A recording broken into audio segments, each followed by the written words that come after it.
अच्छा, वो कह रहे हैं determine the pressure exerted on a driver of 30 millimeter. तस्ला हमें एस्टेटेड 30 millimeter below the sea surface of the sea assume that atmosphere pressure मतलब पी एटी हमें देती है 101 किलो पास्कल। स्पेसिफिक ग्रेविटी उसने देती है 1.03 फॉर सी वाटर। सही है। अगर हमें ये पता है अगर कोई ड्राइवर की बात हो रहा है या कोई अंदर सी की बात हो जाए मतलब बिल्कुल तो वहाँ पर हम क्या करते हैं P A D M plus P liquid use करते हैं। हाँ, अगर सरफेस पे होता है तो उससे पी ए टी एम होता है, लेकिन अगर ये सरफेस नीचे तो P A D M plus P liquid use करेंगे। तो पी ड्राइवर्स को P A D M plus P liquid, P A D M हमें दिया हुआ है, हमें पी लिक्विड निकालना है। तो स्पेसिफिक ग्रेविटी हमें दी हुई है, हमें पता है density of substance upon density of water होता है। डेंसिटी ऑफ सब्सटेंस हमें निकालनी है, डेंसिटी ऑफ सी वाटर। और हमें ये पता है कि कहते हैं डेंसिटी ऑफ वाटर जो होती है हमारे पास, वो हमारे पास होती है क्या कहते हैं उसको, डेंसिटी ऑफ वाटर जो है हमारे पास, हमें पता है हमारे पास क्या होती है 1000 होती है। सही है। तो हमने इसको किया और हमारे पास ये हमेने इसको मल्टीप्लाई करी कि हमारे पास 103 kg पर मीटर क्यूब आ गई हमारे पास। सही है। पर इसमें कोई इतना मुश्किल कहानी थी नहीं। आगे सवाल देख लेते हैं।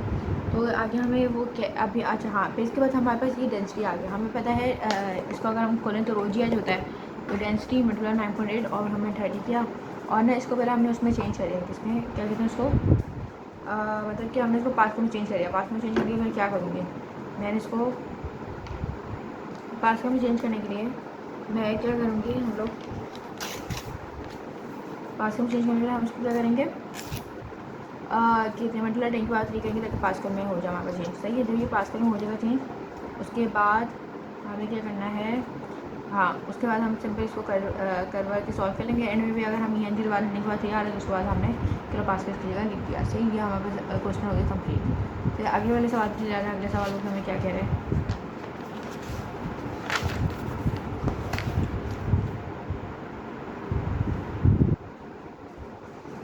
अगला वो सवाल कह रहा है manometer is use to measure the pressure of the tank. सही है। एक मैनोमीटर जो हमारे पास क्या कहते हैं प्रेशर मेजर द टैंक का। अ फ्लूइड यूज कहते हैं अ fluid use has a specific gravity. जो हम फ्लूइड यूज़ कर रहे हैं उसकी जो स्पेसिफिक ग्रेविटी वो 0.85 है। And the manometer column height is, उसमें बोले कि जो उसकी जो हाइट है वो हमारा जो मेजर करते हैं हम जिससे हमें पता चलता है वो कह रहा है वो 55 सेंटीमीटर है as shown in the figure. ये बोले जैसे फिगर में शो किया हुआ। अगर वो लोकल एटमॉस्फेरिक प्रेशर जो है हमारे पास पी ए डी में अगर 96 किलो पास करें तो बोलते हैं क्या होगा एब्सोल्यूट कहते हैं प्रेशर क्या होगा टैंक का। तो हमें पता है हमने ये सारा डेटा एज इट इज लिख दिया, सेंटीमीटर को मीटर में चेंज करके डिवाइड बाय 100 कर दिया और ये सब कुछ हमने कर दिया। स्पेसिफिक ग्रेविटी हमें गिवन है। सही। Specific gravity density of substance upon density of water. Specific gravity 0.85 है। डेंसिटी ऑफ सब्सटेंस का 1000 का डेंसिटी ऑफ टैंक आ गया। सही है। हमारे पास केजी पर मीटर क्यूब है। हमें पता है पी ए डी एम, इसका भी जो भी मैनोमीटर है इसमें भी यही फॉर्मूला लगता है P A D M plus P liquid. तो ये तो हम पी एफ निकालना है तो पी ए डी एम हमारा जो भी 96 प्लस करिए रोज ही एच रोज में हमने ये डेंसिटी 850 लिख दी, 9.8 लिख दिया और ये सब कुछ कर दिया। और इसकी पहली बार इसको पास्कल में चेंज करना जरूरी है। किलो पास्कल में टैंक बात लिख दिया, आपके पास्कल आ गया। सही। आप इसको कर दिया फिर ये ई एन जी दबा के तो हमारा टैंक बात जब टैंक बात आया तो किलो पास्कल आ गया। बस यही था। अब वो कह रहे हैं कि figure show a tank within the tank. एक टैंक है उसके अंदर ही टैंक है each containing air. The absolute pressure in the tank A, जो कह रहे हैं एब्सोल्यूट प्रेशर जो टैंक ए में है वो इतना है 267.7 किलो पास्कल। और जो हमारा गेज प्रेशर है इनसाइड द टैंक बी और जो गेज प्रेशर है ए का वो हमारे 143 पास्कल है। The U2 barometer is connected to the tank B contains mercury using a data on the diagram determine the absolute pressure inside the tank B। P absolute बताओ B का kilo pascal में और column की length बताओ हमारे पास centimetre में। दो कह रहे हैं एटमॉस्फेरिक प्रेशर जो है हमारे पास surrounding tank B is 101 kilo pascal.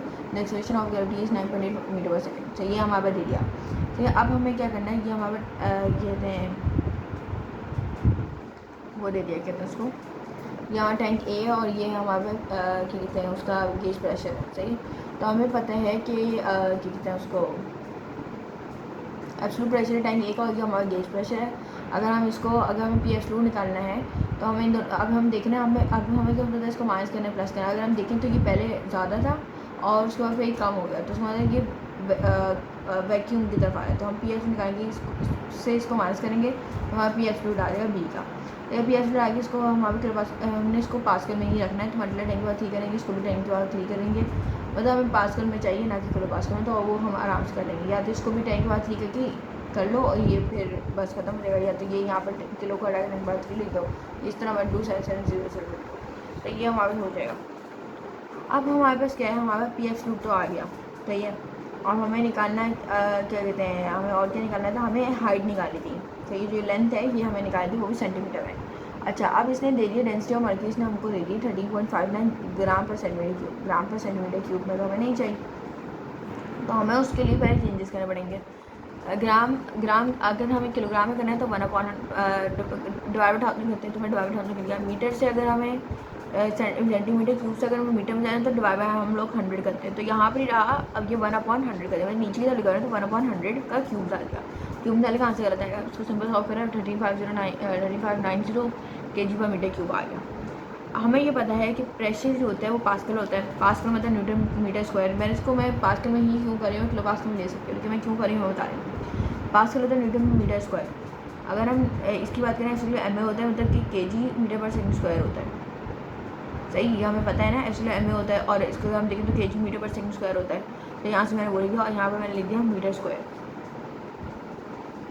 सही है, और उसके बाद क्या हुआ, 1 मिनट। और ये जो होता है ना पूरा, ये होता है हमारे पास KG metre per second square. ये मतलब फोर्स की इक्वल होता है, मतलब न्यूटन की इक्वल होता है। तो ये हमारे पास न्यूटन मीटर, एंड में भी हमारे पास ये क्या बन जाता है, न्यूटन मीटर स्क्वायर बन जाता है, राइट। ऐसे ही नहीं, न्यूटन मीटर स्क्वायर ही बन रहा है। तो इसको इस जगह पूरा क्या आ जाएगा, न्यूटन आ जाएगा, फोर्स आ जाएगा, और अपॉन में मीटर स्क्वायर। तो ये न्यूटन मीटर स्क्वायर ये पास के लिए, और ये जो हमने ये यूनिट निकाला है केजी मीटर क्यूब और ये सब कुछ, तो ये सही आ रहा है। तो तभी आएगा जब हमारा पास्कल में होगा, तभी हम किलो पास्कल में वैल्यू नहीं लिख रहे। पी एस की हमने पास्कल में वैल्यू लिखी, पी ए टी एम लिखा, प्लस पी गेज लिखा, इसको हमने पास्कल में चेंज कर दिया और ओ जी एच लिख दिया। अब इसमें हमने क्या किया, इसमें से ये क्या कहते हैं, डेंसिटी हमने लिखी 9.8 का मतलब एच के, इन दोनों को हमने माइनस किया, अपॉन में ये लिखी गया, मतलब 9.8 हमारे हाइट आ गई। हाइट मीटर में आ रही है, उसको मल्टीप्लाई बाय 100 करोगे तो सेंटीमीटर में आ जाएगी। सही, उसने बोला सेंटीमीटर निकालो तो उसको मल्टीप्लाई बाय 100 करना जरूरी है। अब आ जाते हैं उस पर।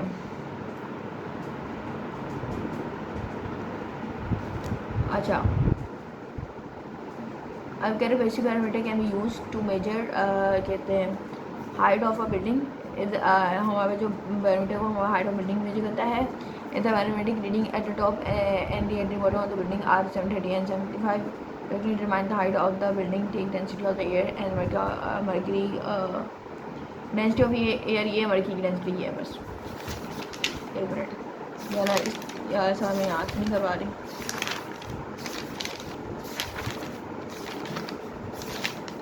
मुझे स्टॉप कर देनी चाहिए मुझे लग रहा है।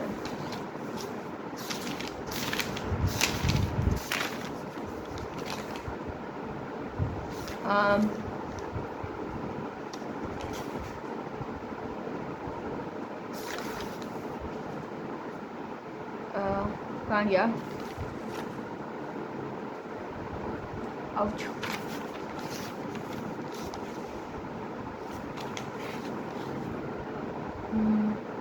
मैं वीडियो स्टॉप करके बताता हूँ। तो खैर मैंने क्या किया, मैंने क्या पी एयर चलो P bottom minus P x क्या कहते हैं पी टॉप। सही है, तो पी एयर हमारे पास क्या आ गया, रो जी एच आ गया, ये भी रो जी एच आ गया, ये भी रो जी एच आ गया। अब ये rho g h height of bottom है, ये rho g h height of top है। मतलब ये मैं लिख देती हूँ बी, यहाँ पर लिख देती हूँ टी। तो ये हाइट ऑफ बॉटम है, ये हाइट ऑफ वो है तो उसको टॉप है। अब जी जी से कट गया, रो और एच यहाँ आ गया, और यहाँ से भी यहाँ पर क्या कहते हैं इसको, हमें पता है रो हमने लिख दिया 13600 जो हमें दिया हुआ था। यहाँ पर हमने हाइट ऑफ बॉटम लिख दी, हाइट ऑफ बॉटम हमने लिख दी, ये लिखा हुआ है ना, हाइट कहते हैं एट द टॉप की है, बॉटम की है।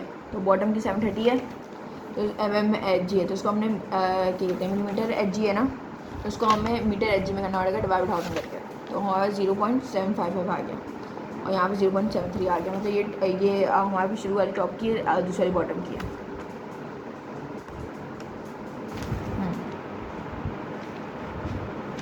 सही है, हमारे पास आ गया। इसके बाद हमने सिंपल इसको सॉल्व कर लिया।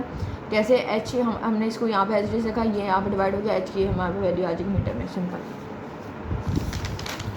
ये यहाँ पे मैंने यहाँ से अगर बंदा थोड़ा डेटा वेटा देखना है तो वो देख लो, एच जी में हमने इसको कन्वर्ट किया और बाकी सब कुछ हो गया। और कह रहे पिलर ऑफ हाउस,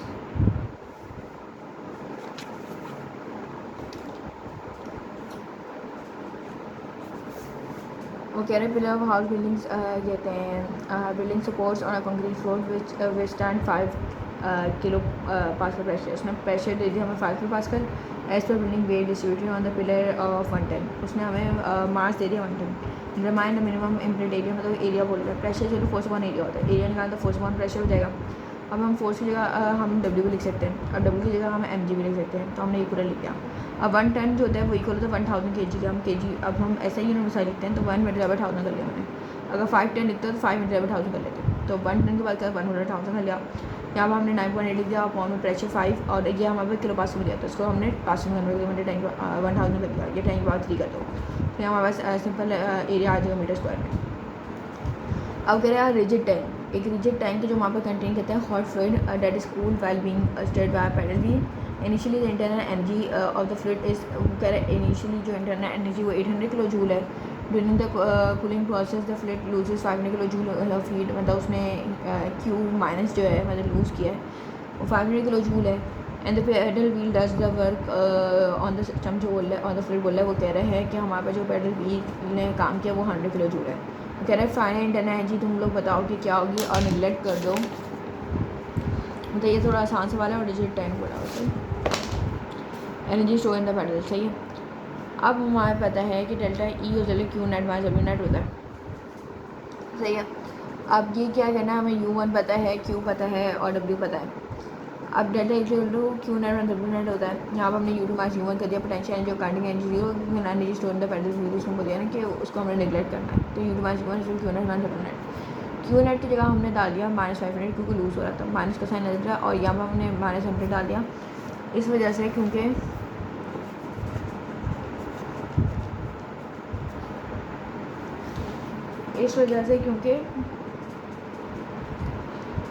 ये ऑन द सिस्टम था, तो ये -100 प्लस 100 और यहाँ पे U2 यहाँ प्लस UN आ गया। अब U1 की हमें वैल्यू पता है 800 है, सिंपल इसको करा U2 हमारा 400 किलो जूल आ गया, बस खत्म।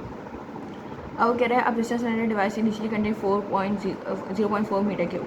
E1 हमें पता है 0.4 मीटर क्यूब है, और फिर P1 हमें पता है 100 किलो पास्कल है, T1 हमें पता है 80 degree Celsius. The air is now compressed to 0.1 vol, V2 हमें पता है ये है। In such way temperature inside the cylinder remain constant, मतलब आइसोथर्मल प्रोसेस है। Remind the work done during the process, isothermal के लिए हमारा फॉर्मूला है वर्क डन का W/C ln V2 - V1। अब C में हमारा P1 V1 हो सकता है और P2 V2 हो सकता है। अब हमारा जो कंडीशन गिवन है उसके साथ हम P1 V1 नहीं लगाएंगे, ln V2 अपॉन V1, सही है। अब ये डेरिवेशन है वो खुद देखना पड़ेगा आपको। 100 लिखा प्रेशर की जगह, 0.4 लिखा V1 की जगह ln लिखा, फिर उसके बाद V2 के हमारे पास 0.1 अपॉन 0.4 हमारे पे ये -35 आ गया। अब वगैरह gas in a piston cylinder device assembly undergoes N expansion process for the relationship between the pressure and the volume is given by PV and real constant and 1.5। Initial pressure जो मैं कह रहा है प्रेशर जो हमारा P1 है वो हमारा 3 बार है, प्रेशर जो है हमारा 3 बार है। हाँ, इनिशियल वॉल्यूम मतलब वो कह रहे हैं V1 जो है हमारा 0.1 मीटर क्यूब है। फाइनल वॉल्यूम जो कह रहे हैं V2 जो है हमारा 0.2 है। कह रहे हैं define the work done for the process in kilo joule, work done निकालो किलो जूल में, और मतलब वर्क निकालो किलो जूल में, और n की वैल्यू 1.5 दे दी। अब इसमें 2 पार्ट हैं, पहले एक पार्ट कर लेते हैं, और मैंने यहाँ पे 410 और इस तरह करके दूसरा पार्ट। P1 मैंने लिख लिया, n की वैल्यू मैंने लिख ली, V1 लिख लिया, V2 लिख लिया, W लिख लिया मैंने, कि जो निकालना है।